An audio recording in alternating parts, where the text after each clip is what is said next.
রাসূলুল্লাহকে আল্লাহ রাব্বুল আলামিন তিনটা যে উদ্দেশ্য নিয়ে পাঠিয়েছিলেন, তার মিশন এবং ভিশন ছিল তিনটা।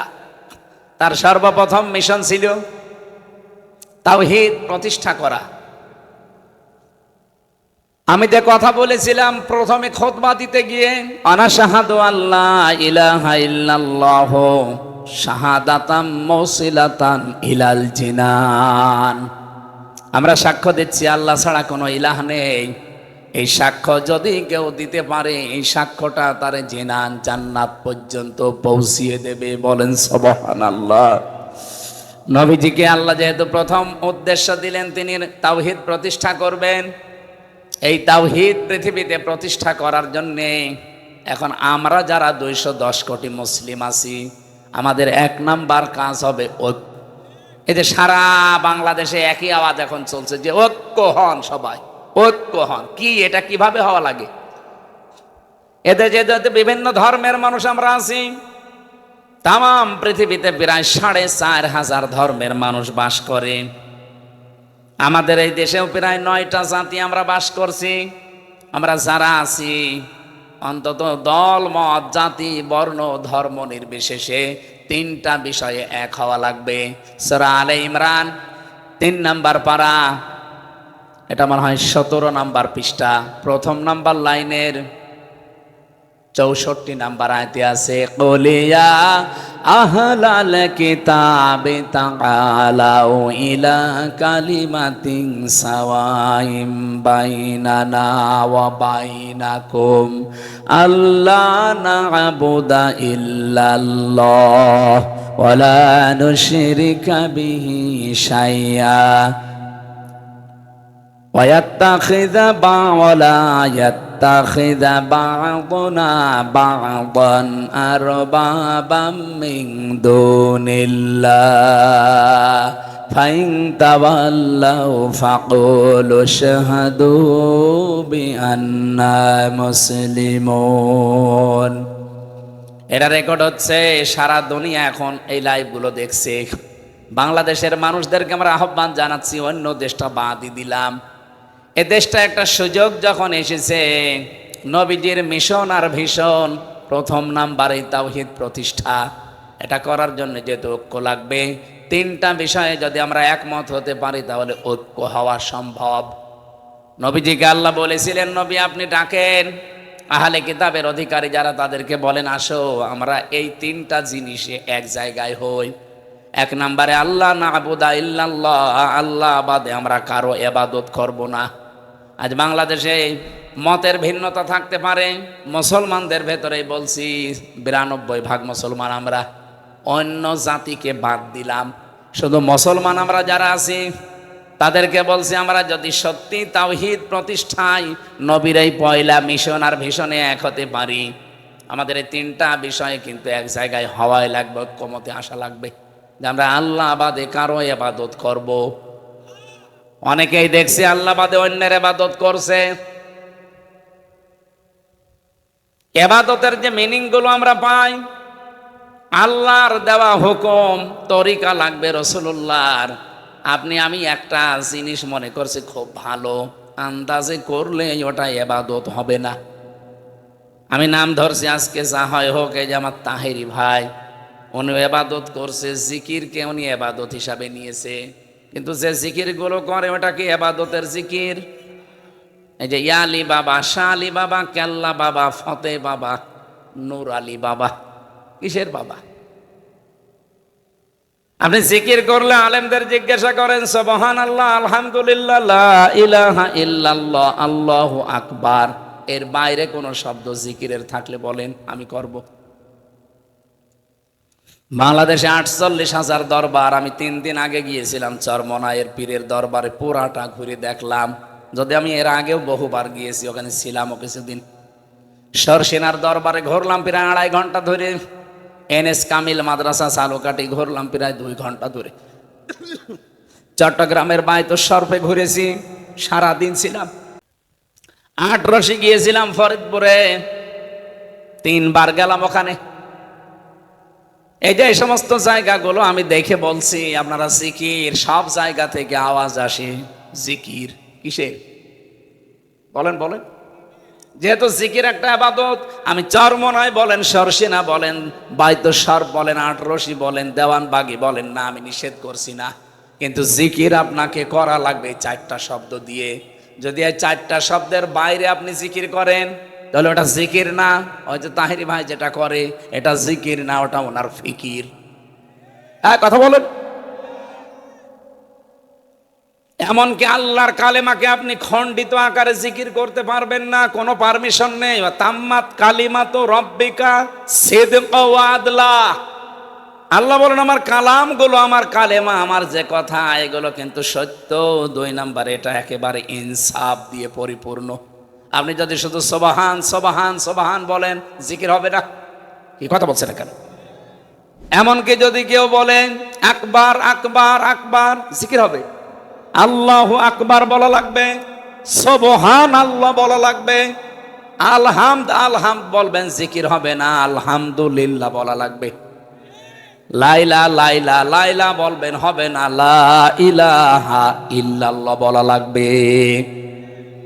দলিল হচ্ছে সূরা মুহাম্মদ 26 নাম্বার পারা 8 নাম্বার পৃষ্ঠার 1ম নাম্বার লাইনে দেখবেন, ফাআলাম আন্নাহু লা ইলাহা ইল্লাল্লাহ।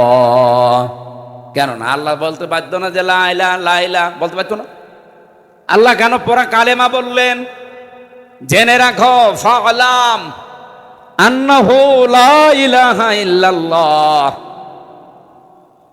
যত পীর সাহেব আছেন, যত আল্লাহর বুজুর্গ বান্দা দাবি করেন, ইসলাম মনমতো বানিয়ে নেবেন না। কিছু মানুষ এখন আওয়াজ তুলছে, উনি চরমনায় সরসিনায় বাইতুস্বর পীরের কাছে গেছে ভুল ধরার জন্যে। আল্লাহর কসম না, যেখানে 4টা শব্দের বাইরে জিকির আছে, আল্লাহর কসম এটা জিকির আল্লাহর হচ্ছে না, অন্য কারো হচ্ছে। আপনি জিকির করবেন এই 4টা শব্দ দিয়ে। যে দরবারে আছেন জিকির শেখার জন্য, সেখানে যাবেন। আমার কথা বোঝা যাচ্ছে? আমরা আল্লাহ বাদে আর কারো ইবাদত এখানে করতে চাই না। এদেশে যে দলে আছেন, মতে আছেন, হয়তো মত পার্থক্য আমাদের থাকবে, কিন্তু এই জায়গায় এক হওয়া লাগবে যে আল্লাহ বাদে আমরা কারো ইবাদত করব না। 2 নাম্বারে, ওয়ালা নুশরিকা বিহি শাইআ, আল্লাহর সাথে অন্য কাউকে আমরা শিরিক করব না।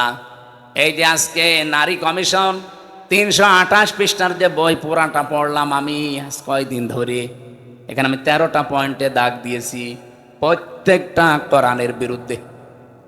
ওরা 3 নাম্বার পয়েন্টে লিখেছে যে দেহ আমার, সিদ্ধান্ত আমার। এটা পড়া কোরআন শরীফের একেবারে ডাইরেক্ট বিরুদ্ধাচরণ। সূরা আরাফের 54 নাম্বার আয়াতে আপনি খোলেন, ফাআলাম আন্নাহু লা ইলাহা ইল্লাল্লাহ।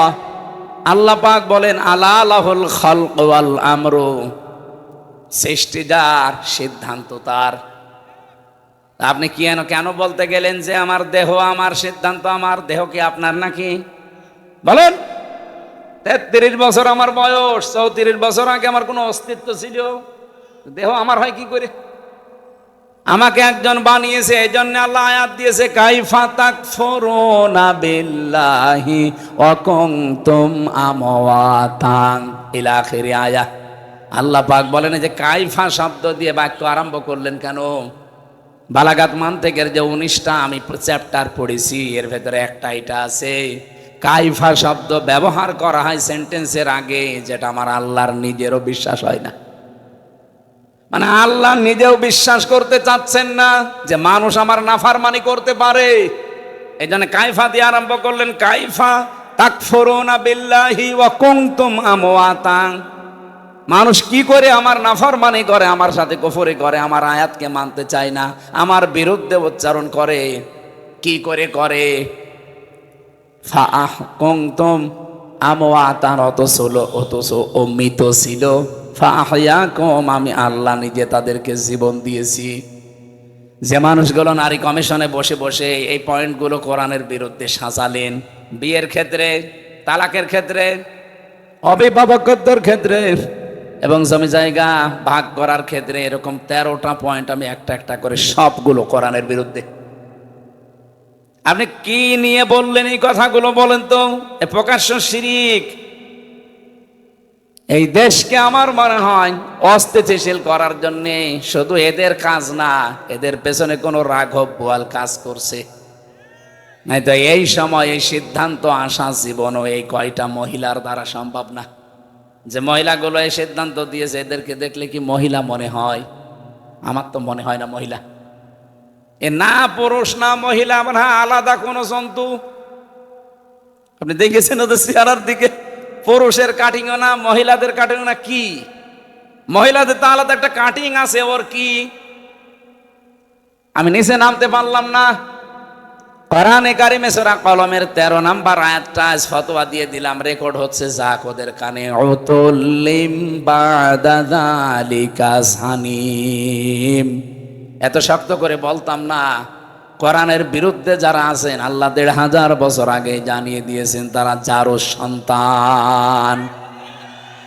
কমিশনের এই নীতিমালা মানা তো দূরের কথা, আমির জামাত ডক্টর শফিকুর রহমান হাফিজাহুল্লাহ ডাইরেক্ট জানিয়ে দিয়েছেন কমিশনই মানি না, নীতিমালা তো আরো দূরের কথা।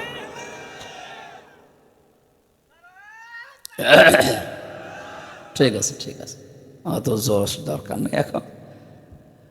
যারা দায়িত্বে আছেন আমরা আশা করব কারো চক্রান্তে পা দেবেন না। আগস্ট কিন্তু শেষ হয়ে যায়নি, সামনে আবার আসতেছে। আবার যদি 36শে জুলাই তৈরি করা লাগে, এত বড় শিকড় যদি কেটে ফেলা যায়, আপনাদের তো এখনো শিকড়ই তৈরি হয়নি। কারা করাচ্ছে এগুলো আমরা জানি। কারো ফাঁদে পা দিয়ে দেশটা অন্তত বসবাসের অযোগ্য করে তুলবেন না। এদেশে আমরা আর যাই করি, আল্লাহ রসুল এই দুই ক্ষেত্রে কিন্তু আমাদের কোনো মত পার্থক্য নেই। হয়তো কিছু সিদ্ধান্তে আমরা এদিক ওদিক যেতে পারি মত পার্থক্য, কিন্তু এই দুই জায়গায় কিছু হলেই তখন আর কে আওয়ামী লীগ, কে বিএনপি, কে জাতীয় পার্টি, কে জামাত, ওটা নেই। আমরা আশা করব আমাদের ভাষারা আপনারা বুঝবেন। আল্লাহর সাথে শিরিক হবে না, যারা করবে না তাদের সাথে ঐক্য করা। 3 নম্বরে ওয়ালা ইয়াত্তাখিযা বা'দুনা বা'দান আরবাবাম মিন দুনিল্লাহ, আল্লাহ বাদে অভিভাবক হিসাবে আমরা কাউকে মানি না। এই 3টা জায়গায় যারা এক, তাদের সাথে ঐক্য করা যায় যাচ্ছে, আর ঐক্যর নিয়মই এইটা। ফাইন তাওয়াল্লাউ ফাকুলু শাহাদু বিআন্না মুসলিমুন, বলে দেন এরপরও যদি কেউ মুখ ফিরিয়ে চলে যায় তারা যেন জেনে রাখে যে আমি মুসলমান। আমি কি? সুতরাং এদেশে আমরা 92% যারা মুসলমান দাবি করছি, 92% লাগবে না, শুধুমাত্র যদি 51% মুসলমান আমরা টিকে থাকতে পারি এই 3টা বিষয়ের উপরে, আল্লাহর কসম এদেশের সামনে ইসলাম সংসদে চলে যাবে। 2 নম্বরে রসুলের ভীষণ আর মিশন ছিল, উনি মানব অধিকার প্রতিষ্ঠা করেছিলেন। এটা করার জন্য কয়েকটা পদ্ধতি উনি হাতে নিয়েছিলেন। সূরা নিসা 58 নম্বর আয়াতটা পড়বেন।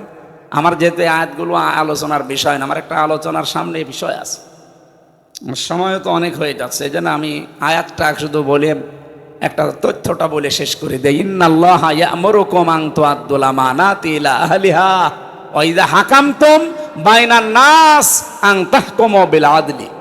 যখন মানুষের মাঝে বিচার করবা তখন ন্যায় বিচার করবা, আর এটা করার জন্য আগের আয়াতটা মানা লাগবে। অবশ্যই আল্লাহর নির্দেশ তোমাদের সবার উপরে কম আছে, সবার উপরে তিনি নির্দেশ দিচ্ছেন। ইয়া'মুরু যেহেতু মজারে, বর্তমান ভবিষ্যৎ, প্রেজেন্ট ফিউচার, যখন নাজিল হয়েছে ওই সময় থেকে ভবিষ্যৎ বলতে কিয়ামত পর্যন্ত যারাই আমরা আসবো দুনিয়ায় তাদের প্রতি আল্লাহর নির্দেশ, আমাদের যাবতীয় আমানত যেন আমরা প্রাপকের কাছে পৌঁছিয়ে দিই। এখানে আমানাত মানে ভোট।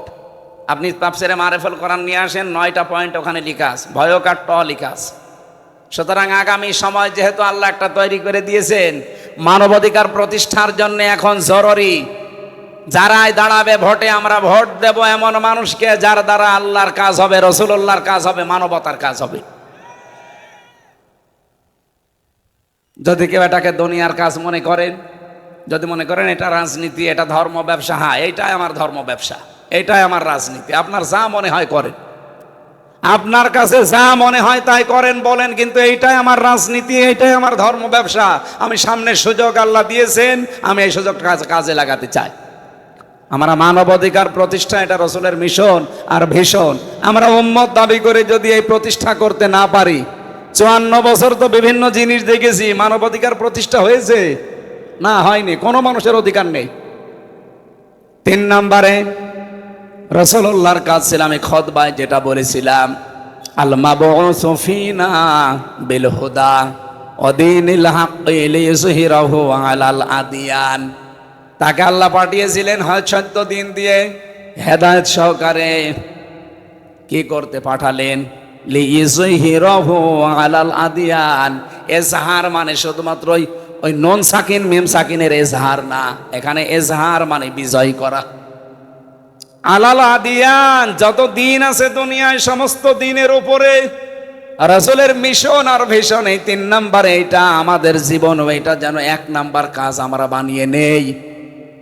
সুতরাং আমাদের এখন থেকে কাজই হবে এইটা, আল্লাহর জমিনে আল্লাহর দিনকে প্রতিষ্ঠা করা, দাঁড় করানো।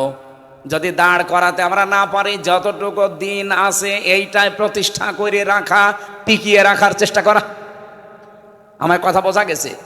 দিন যতদিন আমরা কায়েম করতে এই দেশে না পারি, যতটুকু দিন বাংলাদেশে আছে, দিন নেই দেশে 5 ওয়াক্ত নামাজ পড়া, এটা দিন না? এই যে বিবাহ শাদী ইসলামের কায়দায় হয়, এটা দিন না? অন্তত যতটুকু আছে এই দিনটা যেন অন্তত টিকে থাকে, এটা যেন আবার হারিয়ে না যায়।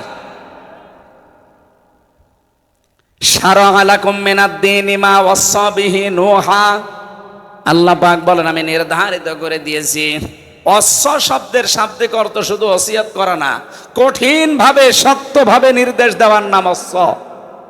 আল্লাহ বলেন আমি নির্দেশ দিয়েছি নূহ আলাইহিস সালামকে, ওমা ওয়াসাইনা বিহি ইব্রাহিমা ওয়া মূসা ওয়া ঈসা ওয়া আওহাইনা ইলাইকা।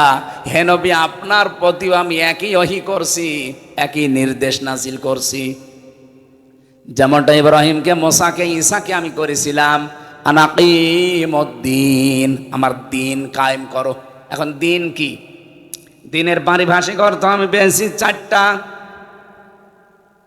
পড়া কোরআন শরীফ থেকে আমি পড়াটা পড়ে পড়ে একটা একটা করে প্রায় 11টা আমি দিনের বের করেছি।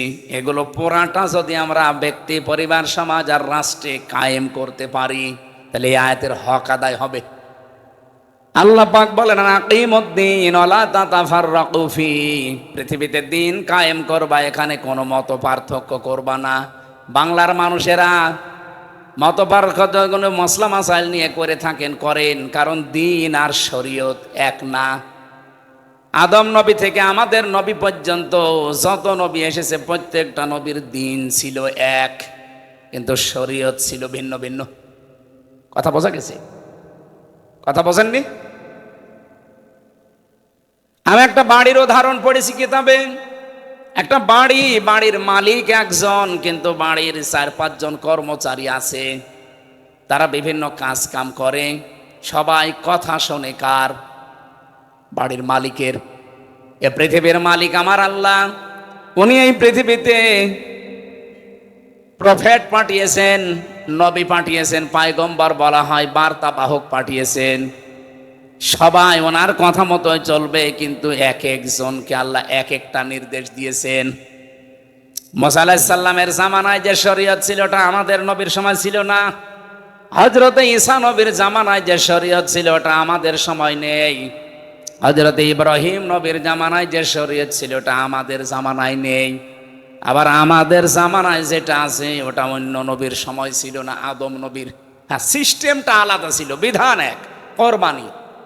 কোরবানি আদম নবীর জামানায় ছিল, চাটিয়াল ময়দানে পশু জবাই করে রেখে আসতো, যারটা হালাল আকাশ থেকে আগুনের ঝলক এসে পুড়িয়ে ফেলতো। আমার মাঝে মাঝে মনে হয় সূরা মায়েদারে 27 নম্বর আয়াতটা পড়ার পর যদি বাংলাদেশে এই শরীয়ত আল্লাহ দিয়ে দিত যে আদমের শরীয়ত তোদের উপরও আছে, এদেশে কত মানুষ যে কোরবানি দিতে গিয়ে ধরা খাইতো আল্লাহ ভালো জানে। কারণ 2 নম্বর টাকা দিয়ে গরু ছাগল কিনে যেই রেখে আসতো চাটিয়াল ময়দানে, আকাশ থেকে আগুন আসতো না, তখন মানুষ বুঝতো যে এটা 2 নম্বর। আল্লাহ বাঁচিয়েছেন, এখানে দিন কিন্তু এক, শরীয়ত আলাদা। এক এক নবীর সময় এক একটা। মুসা নবীর সময় শরীয়ত ছিল বিবাহিত হোক অবিবাহিত হোক, যদি জেনা করে তাকে মেরে ফেলতে হবে। কিন্তু আমাদের নবীর এই শরীয়তে এই বিধানটা নেই। বিবাহিত মানুষ জেনা করলে তাকে সঙ্গে সার করার নিয়ম, কিন্তু যারা অবিবাহিত এরা যদি জেনা করে ধরাও পড়ে, তাহলে তাকে 80টা বেত মারলে শেষ। আমার ভাইরা, আমি যেটা বোঝাতে চাই, দিন আর শরিয়ত যেহেতু এক জিনিস না, প্রত্যেকটি নবীকে আল্লাহ দিন দিয়েছিলেন, শরিয়ত আলাদা আলাদা দিয়ে দিয়েছিলেন। কিন্তু আয়াতের এই শেষের দিকে এসে আমার আল্লাহ এই কথাটা আবার রিপিট করলেন কেন? মা শারা আলাকুম মিনাদ দিন বললেই তো শেষ হয়ে যেত, আনাকিমুদ্দিন কেন? অথচ আয়াতটা নাজিল হয়েছে মক্কায়। মক্কার জীবনকে আমরা পড়া সিরাতের কিতাব পড়ে 4টা ভাগে ভাগ করতে পারি। নবীজির প্রথম 3 বছর ছিল বড় কষ্টের, কথা বুঝতেছেন? এরপরের 5 বছর ছিল আর একটু কষ্টের, এরপরে 2 বছর ছিল আর একটু কষ্টের, এরপরে 5 বছর ছিল আরো কষ্টের। সব মিলে কত? 13 বছর। বলেন বলেন। আমার এই যে হিসাব নিকাশ করে আমি মিলিয়েছি, বাংলাদেশে আমরা মনে হয় এখন 4 নাম্বারটায় আছি। প্রথম কষ্ট শেষ 3 বছর, পরের 5 বছরও শেষ, পরের 2 বছরও শেষ, পরের 5 বছরে এখন আছি। কারণ বিশ্বনবীও 3 বছর জেলখানায় ছিলেন শিয়াবে আবি তালিবে। বহু সাহাবীর জীবন হতাহত হয়েছে, শহীদ হয়েছে। এই আমাদের 15.5 বছরে ঠিক আমরা অনেক কিছু এইভাবে আস্তে আস্তে হারিয়েছি। 5 না 4 নাম্বারটায় যেহেতু 4 নাম্বারের 5 বছরের ভেতরে এখন পড়ে আছি। সামনে আমার নবীকে যেভাবে আল্লাহ 10 বছর কোরআন দিয়ে চালানোর ব্যবস্থা করে দিয়েছিলেন, আমাদেরকেও দেবেন। এই জায়গায় যদি কেউ ফতোয়াবাজি করেন না সামনে, জানবেন এটা জাতির শত্রু, ইসলামের শত্রু। পরা কোরআন শরীফের ভেতরে 2 জায়গায় মত পার্থক্য করা হারাম, আর সারা বাংলাদেশে এই 2 জায়গায় মত পার্থক্য সবচাইতে বেশি। একটা হচ্ছে ওয়াতাসিমু বিহাবলিল্লাহি জামিয়া ওয়ালা তাফাররাকু, আর আনাকিমুদ্দিন ওয়ালা তাতাফাররাকু ফি। পরা কোরআনে এই 2 জায়গায় মত পার্থক্য হারাম, আর সারা দেশে খালি উস্কানি দেয়। কারা কারা দেন? কোরআনের কাছে আসতে বললে তখন মত পার্থক্য তৈরি করে, না ওর আকীদা ঠিক নেই, ওর টুপি লম্বা। এই জায়গায় এসে এই কথা ফতোয়া দেওয়ার সাহস দিয়েছে কে? এখানে হারাম না এই জায়গায়। আর কোরআনের কথা যেখানে বলা হয় দিন কায়েমের কথা, সেখানে দেখবেন ফতোয়াবাজি। এই কিছু মানুষ এগুলো বের হচ্ছে, হতে থাকবে। আপনারা জানবেন এগুলো জাতির প্রকাশ্য শত্রু, এরা আল্লাহরও শত্রু, কারণ কোরআনের আয়াতের বিরুদ্ধে এরা। রাজশাহী বিভাগে এগুলো একটু বেশি তো। আমি জোরে আমিন বললাম না আস্তে আমিন বললাম, আপনার সমস্যা কি? আমিন আমিন না বললেই সমস্যা। আপনি বলতে পারবেন যে আমিন না বলে নামাজ হবে? আমার 13টা ফরজ 14টা ওয়াজিব হয়ে গেলে আমার নামাজ হবে। কোন হুজুর নিয়ে এসে বলেন তো দেখি, কোন ফাজিল না কামিল মাদ্রাসার হুজুর নিয়ে এসে বলেন যে নামাজ হবে না? যেটা দরকার ওইটা আপনার এখন নবীজিকে নাজিল করলেন এই আয়াতটা মক্কার জীবনে, সেখানে মায়ের খেয়ে বাঁচে না, পালিয়ে বাঁচে না, অথচ বলছে যে দিন কায়েম করেন। দিন কায়েমের আগ পর্যন্ত আপনি এই ফিতনা ফাসাদ দূর করতে পারবেন না। বাংলাদেশে এখন ওইটা শুরু হয়েছে। আর সুযোগ যেহেতু আল্লাহ দিয়েছে, এটা হাতছাড়া করবেন কেন? হ্যাঁ, এটা খারাপ লাগবে কার কাছে? আল্লাহ বলেন কাবুরু আলাল মুশরিকিন মা তাদউহুম ইলাই। হে নবী, আপনি যেদিকে ডাকতেছেন এই কথা শুনলে খারাপ লাগবে, অপছন্দ করবে, বিরোধিতা করবে মুশরিকরা। কারা? এর চাইতে বাংলায় আল্লাহ কি বলবে আর বলেন? উনি তো আরবিতে বলেছে, আমি বাংলায় বলছি। হ্যাঁ, সবাইকে আল্লাহ রাস্তায় নিয়ে আসবে না। বাংলাদেশে একামতে দিন প্রতিষ্ঠার আন্দোলনে সবাইকে আল্লাহ জীবনও যোগ করবে না। কাদেরকে করবে? এই আয়াতের শেষের শব্দ, আল্লাহু ইয়াজতাবি ইলাইহি মাইয়াশা। আল্লাহ যাকে পছন্দ করে, নির্বাচিত করে, যে মানুষকে আল্লাহ চায়, তাকে আল্লাহ দিন কায়েমের জন্য বাছাই করে নেয়। কাদেরকে নেবে? ওয়াহদি ইলাইহি মাইয়ুনিব, যে লোকটা আল্লাহর দিকে ঘুরতে চায়, ফিরে আসে আল্লাহর দিকে। সুতরাং এটা অত সহজ না। আপনাকে আল্লাহ বললেন আর নিয়ে চলে আসবে না, আপনার সেরকম যোগ্যতা থাকা লাগবে। আলিয়ালামাল্লাহুল্লাযীনা আমানু ওয়া ইয়াত্তাখিযা মিনকুম শুহাদা আল্লাহু লা ইউহিব্বুজ জালিমিন। কিছু মানুষকে আল্লাহ শাহাদাতের মরণ দিয়ে ধন্য করতে চায়। সুতরাং যারা দিন কায়েমের আন্দোলনে থেকে এই দেশে জীবন দিয়ে গেল, অবশ্যই আল্লাহ তাদেরকে ভালোবেসেছেন। আর আমরা চাই আল্লাহ তাদের যেন শাহাদাতের সর্বোচ্চ মাকাম দান করেন। এই দেশে সবাইকে ওয়াজ করে না, নসিহত করে না, খাবার খাওয়িয়েও হবে না। আল্লাহ যাকে ইয়াজতাবি ইলাইহি মাইয়াশা, উনি পছন্দ করবেন, তাকে দিন কায়েমের জন্য নির্বাচিত করবেন। এ দায়িত্ব হামজার। কার? আল্লাহু ইয়াজতাবি ইলাইহি মাইয়াশা।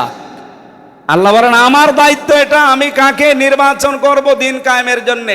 আজ হাজার হাজার লক্ষ লক্ষ মানুষ দেশে, না একামতে দিনের অ্যাক্টিভ কর্মী এই দেশে অত বেশি নেই, কারণ আল্লাহ সবাইকে দিয়ে কাজ করাতে চান না। ওয়াহদি ইলাইহি মা ইউনিব, যে লোকটা ফিরতে চায় আল্লাহর দিকে একনিষ্ঠভাবে, তাকে আল্লাহ কাজ করতে চায়। এই ইউনিব আর হানিফ এই দুইটা শব্দের অর্থ এক। একনিষ্ঠভাবে আপনি যদি মন তৈরি করতে পারেন, আল্লাহর কসম আপনাকে আল্লাহ দিনের একামতে দিনের কর্মী বা খাদেম হিসাবে কবুল করবে। নবীদেরকে আল্লাহ এই দায়িত্বটাই দিয়েছিল, আল্লাহ যেন আমাকে ওই রকম একটা লাইনে রাস্তায় রাখে। আমিন। ফি জিলালিল কোরআনে সাজ্জাদ কুতুব রহমাতুল্লাহ আলাইহি বলতে চেয়েছেন, পৃথিবীতে যদি কেউ একটা কষ্ট সহ্য করে, একটা দুঃখ পায়, অবশ্যই তার সাথে কমপক্ষে 10 থেকে 70টা সুখ, শান্তি, স্বস্তি, নিরাপত্তা, কল্যাণ এগুলো আল্লাহ রেডি করে রেখেছেন। আপনি কষ্ট পাবেন একটা, সুখ পাবেন কয়টা? কমপক্ষে 70টা, সর্বনিম্ন 10টা, উপরে 70, আরো বেশি হতে পারে বেগয়রে হিসাব। তাহলে আমরা এখানে উসরুন ইসরন বলার পরেই তো অন্তত অর্থ করে ফেলতাম আলেম যারা আছি। আল্লাহ ফা দিলেন, ইন্না দিলেন, মা দিলেন, আলিফ লাম দিলেন, এত দেওয়া লাগতো না। যারা আরবি গ্রামার বালাগাত মানতেক পড়ায় ফাজিল মাদ্রাসা, তারা জানে উসরুন ইসরান দিলে আমরা বুঝে ফেলতাম কেন আলিফ লাম দিয়েছেন। তাফসিরে মুফাসসির বলেন, কষ্ট পেলে আপনাকে হবে না। পৃথিবীতে যদি কেউ 3টা কারণে কষ্ট পায়, এই 3টা কারণের সাথে, কষ্টের সাথে অবশ্যই আল্লাহ কমপক্ষে 10 থেকে 70টা সুখ, শান্তি দুনিয়া আখিরাতে আপনাকে দেবে। আল্লাহর ঘোষণা কি মিথ্যা হওয়ার সম্ভাবনা আছে? না। এখন আসেন তো কারণটা দেখি। 1 নম্বরে কারণ হচ্ছে, আপনি যদি কষ্ট পেয়ে থাকেন আল্লাহর জন্যে, বলেন আপনি যে কষ্ট পান এই 3টা কারণে যদি পেয়ে থাকেন, আপনার শান্তি সুখ সামনে আসতেছে। এক একটা কষ্টে কয়টা? কমপক্ষে নিচে মাংজা বিল হাসানাতি ফালাহু আশরু আমসালিয়া, 10টা, উপরে 70টা, এর উপর আরো আছে 70টা, মাঝামাঝি ধরি আমরা। আমার প্রশ্ন হচ্ছে, কষ্ট পেলেই হবে না, 3টা কারণ লাগবে। কষ্ট তো হাসিনাও পেয়েছিল, পায়নি স্যার? বহু কষ্ট পেয়েছে। কি কান্না দেখেছেন আপনি? আমার তো ওই দিন চোখের দিকে তাকিয়ে দেখলাম, আল্লাহ, ও স্বামী মরে গেল, মনে হয় মহিলা এত কাঁদেনি। কি কন্দন, কষ্ট না পেলে এতক্ষণ কান্দে? এর আগেও তো দেখেছিলাম কান্নার ভান করেছে, কাঁদে না। ওনার রুমাল খালি এই যে টিস্যু এভাবে নিত, চোখে পানি নেই, এমনি এরকম করতো দেখানোর জন্য। এদিন রিয়েলি একেবারে সত্যি সত্যি কেঁদেছে। আমার কষ্ট পেয়েছে এই জন্যেই কেঁদেছে। কথা বলেন ঠিক কিনা? এই কষ্টকে আল্লাহর জন্যে, রসুলুল্লাহর জন্য, মানবতার জন্য না, একটা আপনি।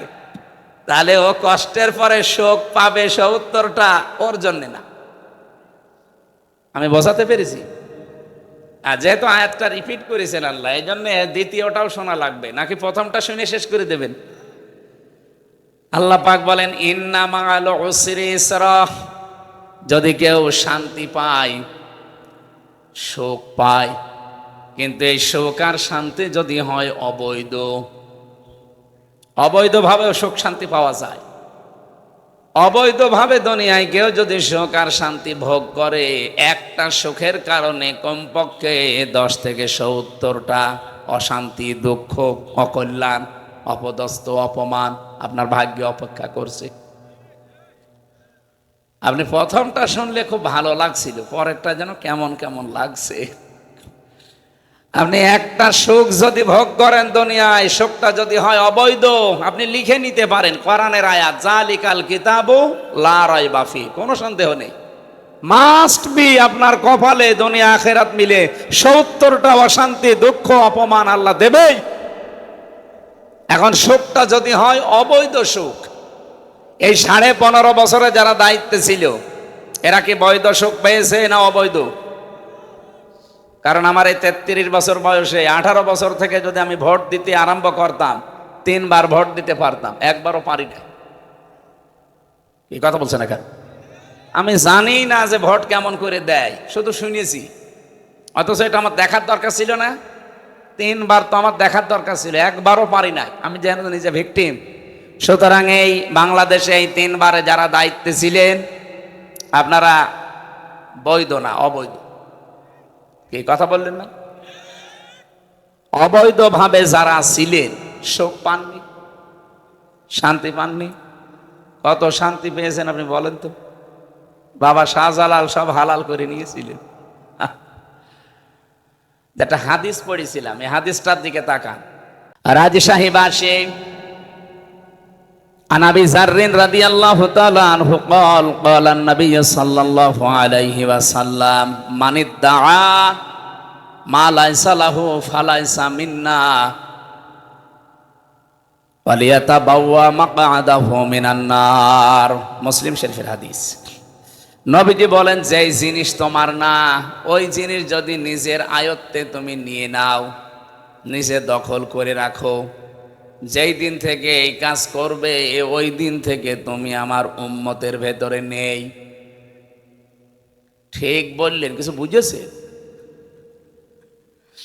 আগস্টের 5 তারিখের পর থেকে আমরা এই হাদিসটা উল্টা দিকে যেতে দেখলাম।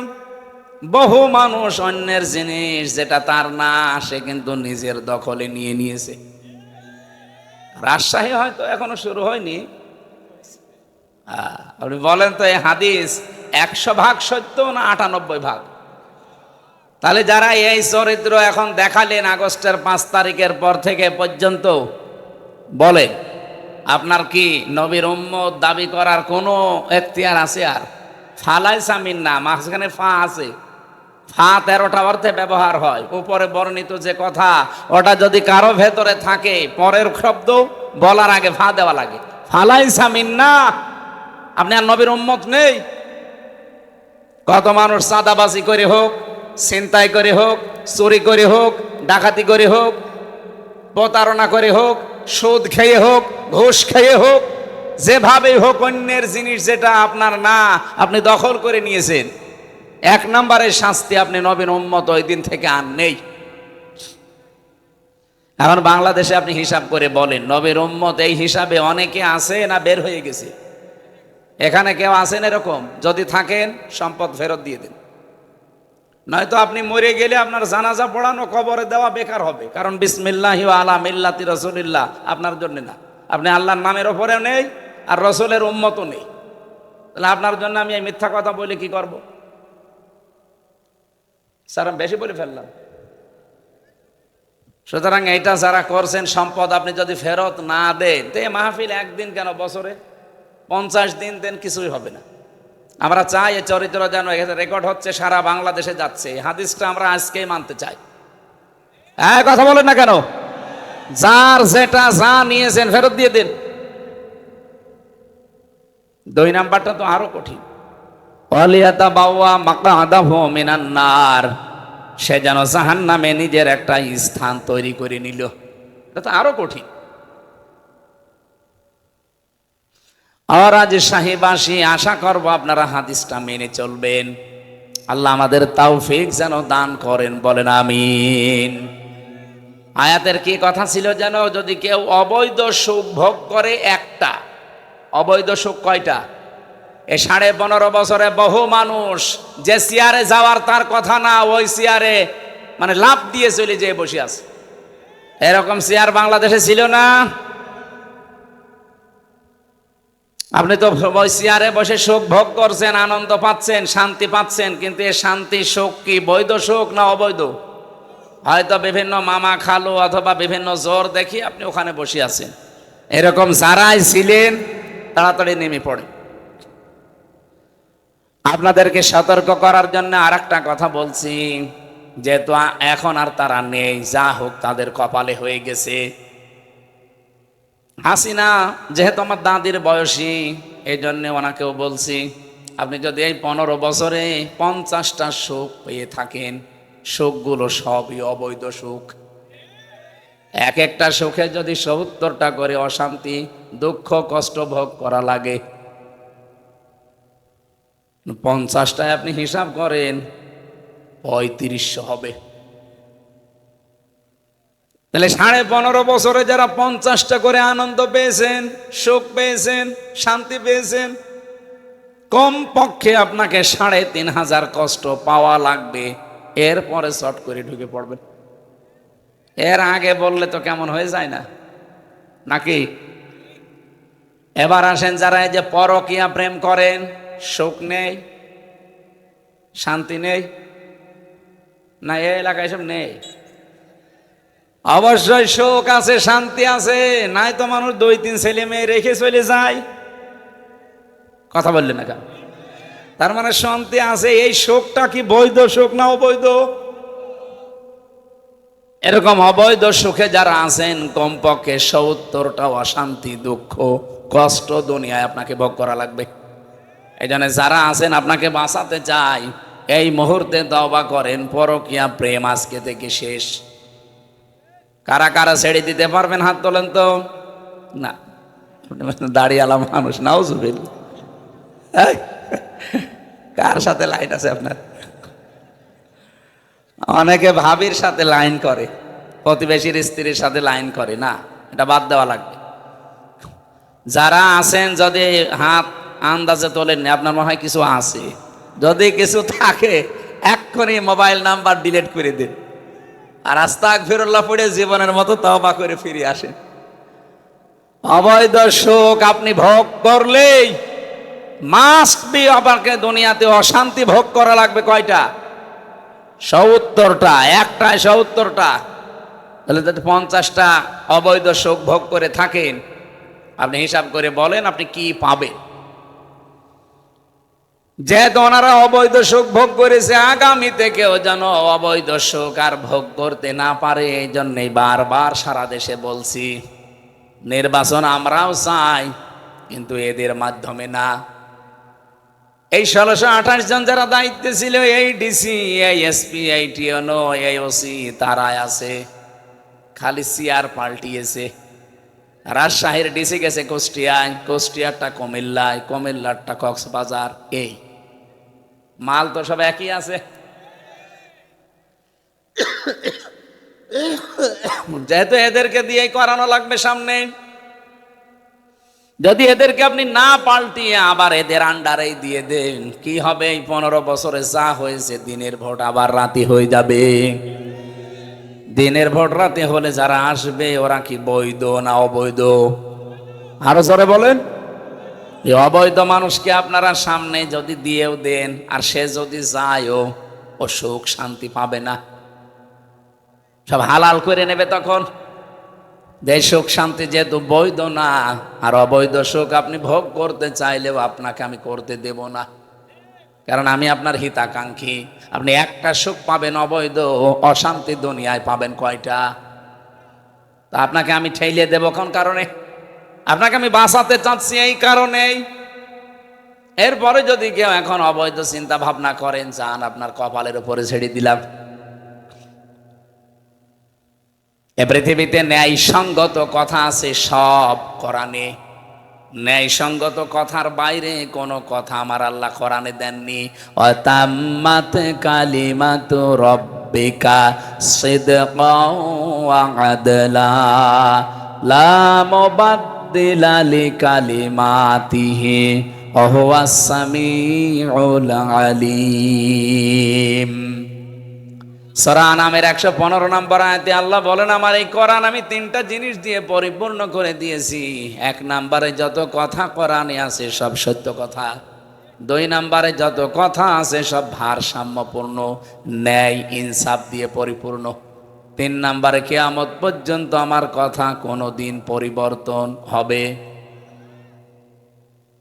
আল্লাহ 3টা জিনিস দিয়ে পরিপূর্ণ করে দিলেন। 15.5 বছরে এত বড় ফ্যাসিস্ট, এত বড় স্বৈরাচার আপনি কি শুধু নাম শুনেছেন? বাস্তবতা বোঝেন? আপনি এখনই ইন্টারনেটে সার্চ দেন, তাম দুনিয়ায় 6 জন ঘৃণিত মানুষের নাম ভেসে আসবে। শুধু আমরাই খারাপ বলি তা না ভাই, উনি আয়না ঘর বানিয়েছে এই জন্য আমরা খারাপ বলছি তা না। তাম দুনিয়া 6 জন মানুষকে ঘৃণা করে। তার 1 নম্বরে নেতানিয়াহু, 2 নম্বরে মোদি, 3 নম্বরে আমাদের এই পালানোটা। ওনার নাম নিতে আমার কেমন যেন এখন লাগে, আর নাম নিতে চাই না। দাদির বয়সে এই জন্য মাঝে মাঝে চলে আসে।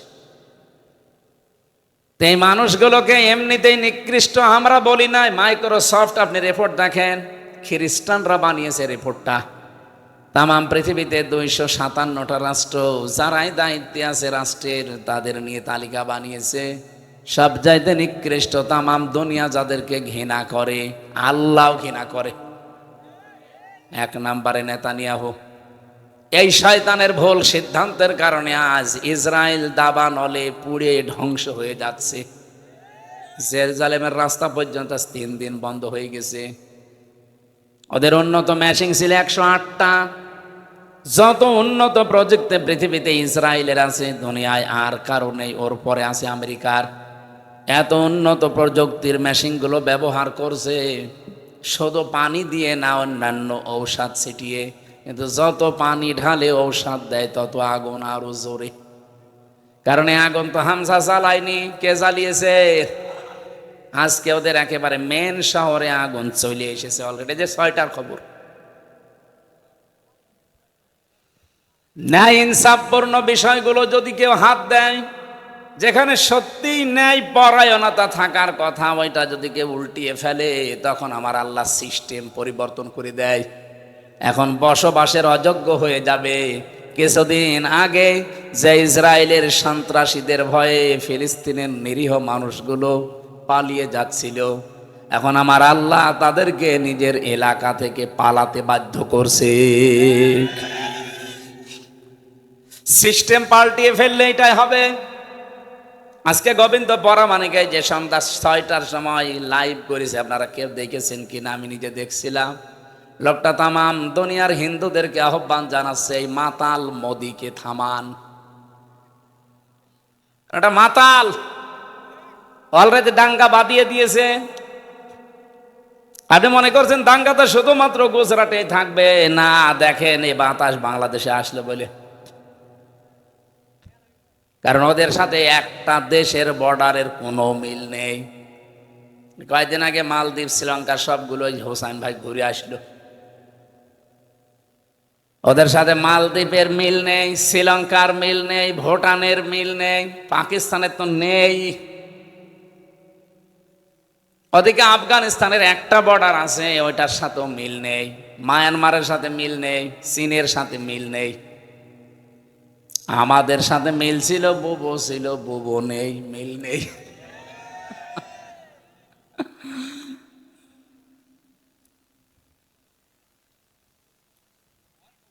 যেহেতু কারোর সাথে মিল নেই, ওরা যা করছে অনেক গোপন বিষয় এখানে লুকিয়ে আছে, সবগুলো ওপেনে বলা যাচ্ছে না। আজকে শুধু একজন সেনাবাহিনীর অফিসার মোদির বিরুদ্ধে একটু অবস্থান নিয়েছে 12:30টার দিকে, ওরে আজকে বাদ দিয়ে দিয়েছে। এই জন্য গোবিন্দ পরামানুক হিন্দু মহাজোটের সভাপতি, এই লোকটা বলছে একে থামান। মাতাল লোকটা না থামলে শুধু হিন্দুরা না, তামাম পৃথিবীর মানুষেরা পৃথিবীতে বসবাসের অযোগ্য হয়ে পড়বে। আহ্বান জানাবো ভাই, বাংলাদেশের যারা অন্য সম্প্রদায়ের আছেন, তামাম দুনিয়ায় যারা নেতৃত্বে আছেন, মোড়ল যারা, এই লোকটাকে থামান। এই একটা লোকের আশা পূরণ করতে যে আমরা অশান্তিতে তামাম দুনিয়ার মানুষ পড়ব কোন কারণে? শুধুমাত্র নিজের এলাকার মুসলমানদেরকে ধ্বংস করছে না, তামাম দুনিয়া এটা ছড়িয়ে যাবে কয়েকদিনের ভেতরে। এই জন্য নামটা এমনি আসে নাই। ও যে সিদ্ধান্ত নিতে যাচ্ছে মুসলিমদের ওয়াকফ আইনগুলো, আমার বাপ দাদারা ওয়াকফ করে মসজিদ, মাদ্রাসা, খানকা, গোরস্থান এগুলোর জন্য দিয়েছে জমি, আর এগুলো এই আইনগুলো এখন পাল্টিয়ে অবৈধভাবে বিল তৈরি করে সব জমি জায়গাগুলো ভেঙে চুরমার করে দিচ্ছে মসজিদ। আজকেও একটা মসজিদ ভেঙেছে। শয়তানরা সত্য কথা বলে যদি কাজ করতো তাও তো মানে নিতাম। 500 বছর আগে এখানে মন্দির ছিল। পৃথিবীর মানুষেরা মাটির নিচে কেউ তেল পায়, গ্যাস পায়, সোনা পায়, রূপা পায়, আর শয়তানরা শুধু মাটির নিচে মন্দির পায়। তাও যেখানে সেখানে পায় না, শুধু মসজিদের নিচে পায়। এটাতে পোড়াটা ওর ষড়যন্ত্র, দুর্বিসন্ধি তামাম দুনিয়া এখন বুঝে ফেলছে, হিন্দুরা পর্যন্ত বুঝে ফেলেছে। গোবিন্দ পরামানিক একজন হিন্দু না, এই কথা বলছে না কেন? পিনাকি ভট্টাচার্য হিন্দু না?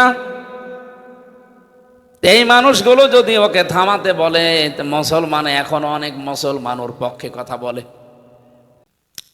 আমার ভাইরা, যে কথা আমি তুলেছিলাম, যে জিনিস তাদের ছিল না জোর করে আজ তারা দখল করে নিচ্ছে। এক নাম্বারটা নাই বললাম যে তারা নবীর উম্মত না, এটা তাদের দরকার নেই। কিন্তু 2 নাম্বার, ওয়ালিয়াতাবাওয়া মাকআদাহু মিনান নার, সে যেন জাহান্নামে নিজের একটা স্থান তৈরি করে নিল, এটা তো তাদের জন্য হবে। সুতরাং পৃথিবীতে যারা দখলদার, যারা চাঁদাবাজ, যারা ছিনতাইকারী, অন্যের জিনিস যারা দখল করে নিচ্ছেন, আল্লাহর কসম করে বলছি আপনি জাহান্নামের অধিবাসী। বলেন নাউজুবিল্লাহ। আমাদের ভেতরে যেন এই চরিত্র না আসে। কথা বোঝা গেছে তো?